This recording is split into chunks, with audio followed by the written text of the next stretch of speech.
আকাশবাণী খবর পড়ছি নমামি বসুরুদ্র। প্রথমে বিশেষ বিশেষ খবর।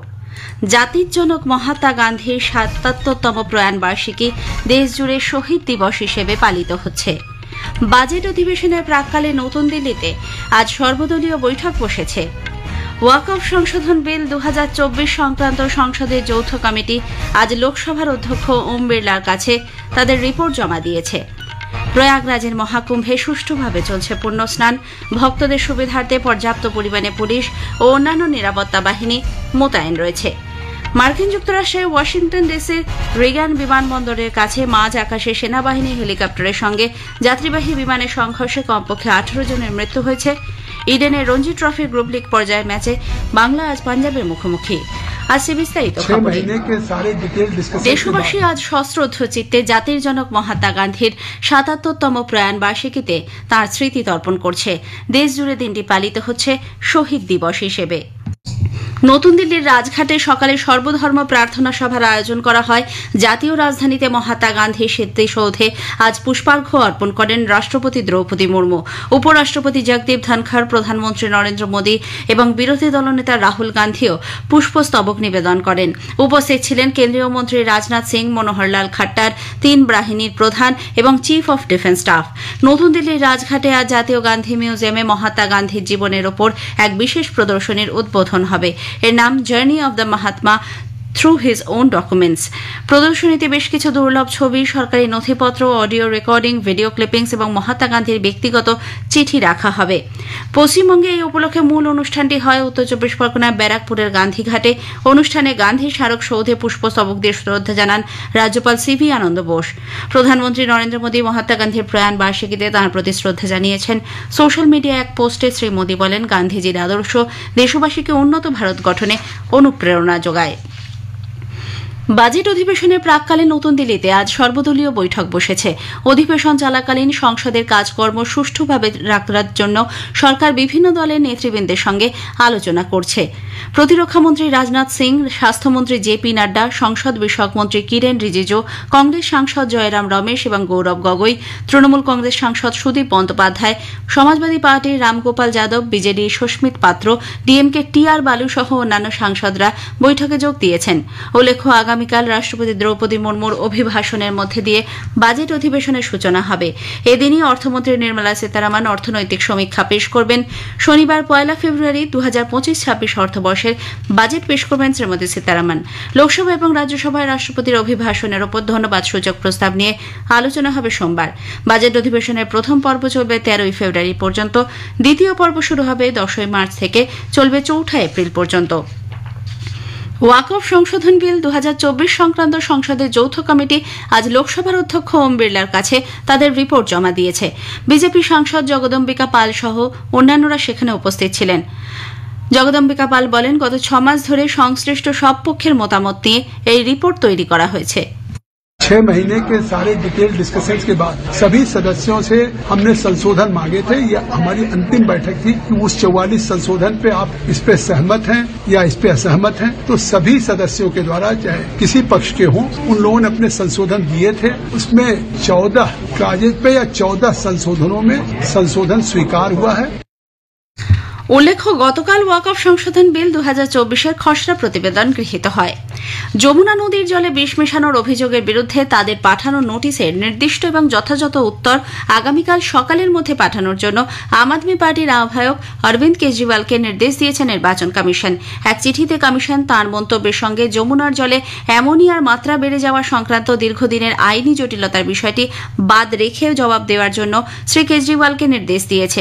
হরিয়ানা সরকার কী ধরনের বিষ, কতটা পরিমাণে এবং কিভাবে নদীতে মিশিয়েছে সে ব্যাপারে তথ্য প্রমাণও জমা দিতে বলা হয়েছে। দিল্লি জল বোর্ডের কোন কোন ইঞ্জিনিয়াররা নদীর কোন অংশে বিশেষ উপস্থিতি লক্ষ্য করেছেন তাও জানাতে বলেছে কমিশন। গত সন্ধ্যায় কেজরিওয়ালের পক্ষ থেকে যে জবাব পাঠানো হয়েছিল তাতে বিজেপি শাসিত হরিয়ানা সরকার যমুনা নদীতে বিষ মিশিয়েছে বলে তিনি যে মন্তব্য করেছিলেন তার কোনো উল্লেখ নেই বলে কমিশনের পর্যবেক্ষণ। কেন্দ্রীয় স্বরাষ্ট্রমন্ত্রী অমিত শাহর পৌরোহিত্যে বিভিন্ন রাজ্যে বিপর্যয় ব্যবস্থাপনার জন্য একটি উচ্চ পর্যায়ের কমিটি ৩,০২৭ কোটি ৮৬ লক্ষ টাকা মঞ্জুর করেছে। বজ্রপাতের ফলে উদ্ভূত বিপর্যয়ের ফলে মোকাবিলা করতে এই কমিটি পশ্চিমবঙ্গ, মেঘালয়, ঝাড়খণ্ড, ওড়িশা, বিহার সহ 10টি রাজ্যকে 186 কোটি 78 লক্ষ টাকা দেওয়ার সিদ্ধান্ত নিয়েছে। খরাপ্রবণ 12টি রাজ্যে 2022 কোটি 16 লক্ষ টাকার আর্থিক সহায়তার প্রস্তাবে অনুমোদন দেওয়া হয়েছে। এর মধ্যে কেন্দ্রীয় সরকার দেবে 1200 কোটি টাকা। এ খবর আপনারা শুনছেন আকাশবাণী থেকে। প্রয়াগরাজের মহাকুম্ভে সুষ্ঠুভাবে চলছে পুণ্য স্নান। ভক্তদের সুবিধার্থে পর্যাপ্ত পরিমাণে পুলিশ ও অন্যান্য নিরাপত্তা বাহিনী মোতায়েন রয়েছে। শুধুমাত্র আজ সকাল 8টা পর্যন্ত পুণ্য স্নান করেছেন 55 লক্ষের বেশি ভক্ত। কুয়াশা ও শীতকে উপেক্ষা করেই ভোর রাত থেকে মহাকুম্ভে পুণ্য স্নান করেছেন অসংখ্য পুণ্যার্থী। এ পর্যন্ত 27 কোটিরও বেশি পুণ্যার্থী মহাকুম্ভে পুণ্য স্নান করেছেন। উল্লেখ্য, গত 13 জানুয়ারি থেকে শুরু হয়েছে মহাকুম্ভ মেলা, চলবে 45 দিন ধরে। এদিকে মহাকুম্ভ চলাকালীন উত্তরপ্রদেশের প্রয়াগরাজের সঙ্গম ঘাটে গতকাল যে স্থানে দুর্ঘটনা ঘটেছে, আজ রাজ্যের মুখ্য সচিব ও পুলিশ মহানির্দেশক সেই জায়গা খতিয়ে দেখেন। নিরাপত্তা ব্যবস্থাপনাও পর্যালোচনা করেন তারা। আগেই জানানো হয়েছে, সঙ্গম ঘাটের আখড়া রুটে পদপিষ্ট হয়ে 30 জন প্রাণ হারিয়েছেন। এই ঘটনায় আহত 60। এদিকে মহাকুম্ভ মেলায় পদপিষ্ট হয়ে বিপর্যয়ের প্রেক্ষিতে সারা দেশে তীর্থযাত্রীদের জন্য নিরাপত্তা সুনিশ্চিত করা এবং যথাযথ গাইডলাইন স্থির করে দেওয়ার জন্য সুপ্রিম কোর্টে একটি জনস্বার্থ আবেদন দায়ের হয়েছে। ভিআইপিদের জন্য যাতে সাধারণ ভক্তদের নিরাপত্তা বিপদের মুখে না পড়ে এবং মহাকুম্ভে প্রবেশ ও প্রস্থানে যথেষ্ট জায়গা রাখার কথা আবেদনে বলা হয়েছে। প্রধান বিচারপতি সঞ্জীব খান্নার বেঞ্চে আইনজীবী বিশাল তিওয়ারি বিষয়টি দ্রুত শুনানির আবেদন জানান। মার্কিন যুক্তরাষ্ট্রের ওয়াশিংটন ডিসির রিগান বিমানবন্দরের কাছে মাঝ আকাশে সেনাবাহিনীর হেলিকপ্টারের সঙ্গে যাত্রীবাহী বিমানের সংঘর্ষে কমপক্ষে 18 জনের মৃত্যু হয়েছে। ফেডারেল অ্যাভিয়েশন অ্যাডমিনিস্ট্রেশন এবং প্রতিরক্ষা আধিকারিক সূত্রে জানা গেছে, স্থানীয় সময় রাত 9টায় ক্যানসাস থেকে আসা আমেরিকান এয়ারলাইন্সের ওই যাত্রীবাহী বিমানের সঙ্গে সেনাবাহিনীর একটি ব্ল্যাক হক চপারের মাঝ আকাশে সংঘর্ষ হলে পোটোম্যাক নদীতে ভেঙে পড়ে দুটি বিমান। বিমানটিতে 60 জন যাত্রী ও 4 ক্রু সদস্য ছিল। অন্যদিকে হেলিকপ্টারটিতে ছিলেন 3 প্রশিক্ষণরত সেনা। দুটি উড়ানই বিমানবন্দরে অবতরণের মুহূর্তে ছিল। মার্কিন রাষ্ট্রপতি ডোনাল্ড ট্রাম্প এই ঘটনায় উদ্বেগ প্রকাশ করে জানিয়েছেন, পরিস্থিতির ওপর নজর রাখছে প্রশাসন, চলছে উদ্ধার কাজ। তবে সকলেই প্রাণ হারিয়েছেন বলে আশঙ্কা করা হচ্ছে। এখনও পর্যন্ত 18 জনের দেহ উদ্ধার হয়েছে। গাজায় যুদ্ধবিরতি চুক্তির আওতায় ইসরায়েল আজ তৃতীয় দফায় 110 জন প্যালেস্তিনীয় বন্দীকে মুক্তি দিতে চলেছে। এই বন্দীরা আজ অপরাহ্নে রামাল্লার রাদানা এলাকায় পৌঁছবেন বলে আশা করা হচ্ছে। এদিকে হামাস আর 8 জন বন্দীকে মুক্তি দেবে। এদের মধ্যে 5 থাই নাগরিক এবং প্রধানমন্ত্রী বেনিয়ামিন নেতানিয়াহুর কার্যালয়ে চিহ্নিত 3 ইসরায়েলি অপহৃত আছেন। শনিবার চতুর্থ দফায় আরও 3 জন ইসরায়েলি নাগরিককে মুক্তি দেওয়া হবে। অস্ট্রেলিয়া পশ্চিম মেলবোর্নে দাবানল পরিস্থিতিতে মানুষজনকে অবিলম্বে সেখান থেকে সরে যাওয়ার নির্দেশ দিয়েছে প্রশাসন। গ্র্যাম্পিয়ান্স ন্যাশনাল পার্কের কাছাকাছি দাবানল দ্রুত অন্যত্র ছড়িয়ে পড়ছে। আজ সকালে ভিক্টোরিয়া ইমার্জেন্সি বিভাগের পক্ষ থেকে বিশেষ সতর্কতা জারি করা হয়েছে। দক্ষিণ আফ্রিকার রাষ্ট্রপতি সিরিল রামাফোসা গণপ্রজাতন্ত্রী কঙ্গোর পূর্ব প্রান্তে সংঘর্ষ বন্ধের জন্য কূটনৈতিক তৎপরতা বৃদ্ধির আহ্বান জানিয়েছেন। ওই অঞ্চলে দক্ষিণ আফ্রিকা 13 জন শান্তিরক্ষী বাহিনীর সদস্য প্রাণ হারান। গত সপ্তাহ থেকে কঙ্গোর সশস্ত্র বাহিনীর সঙ্গে M23 বিপ্লবী গোষ্ঠীর সংঘর্ষ ক্রমশ বৃদ্ধি পাচ্ছে।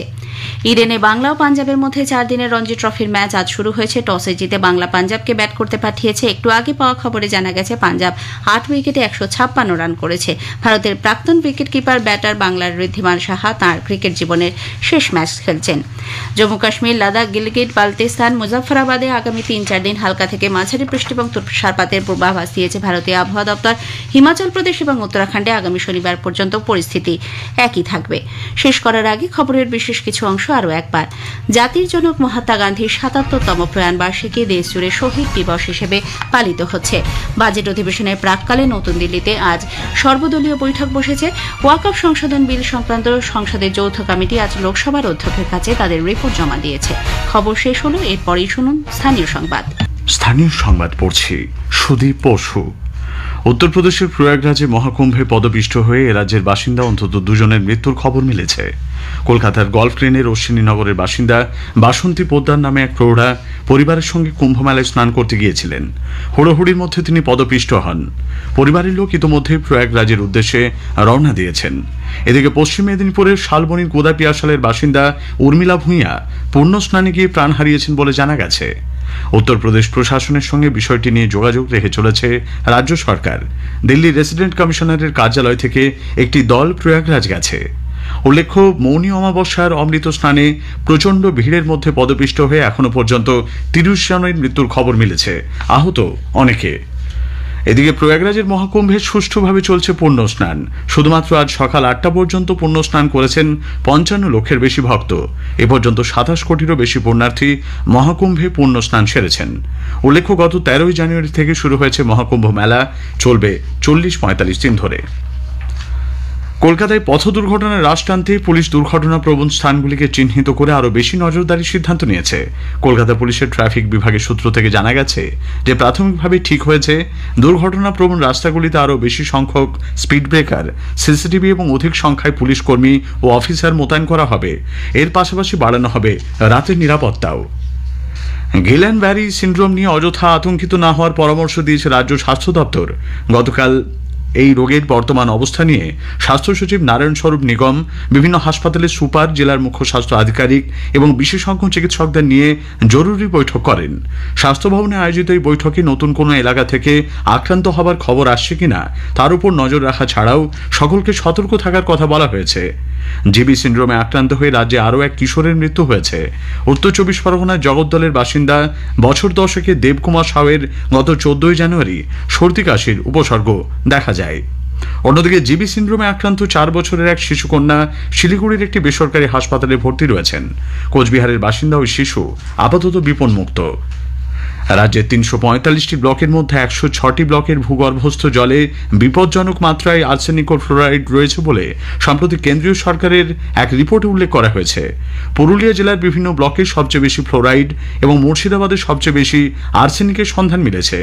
এছাড়াও বাঁকুড়া, ছাতনা, শালতোড়া, বড়জোড়া, দক্ষিণ দিনাজপুর, পশ্চিম বর্ধমানে প্রতি লিটার জলে বিপজ্জনক মাত্রায় ১.৫ মিলিগ্রাম ফ্লোরাইড মিশে রয়েছে বলে রিপোর্টে জানানো হয়েছে। সন্দেশখালীতে গণধর্ষণের অভিযোগে তদন্তে বিশেষ তদন্তকারী দল সিট গঠনের নির্দেশ দিয়েছে কলকাতা হাইকোর্ট।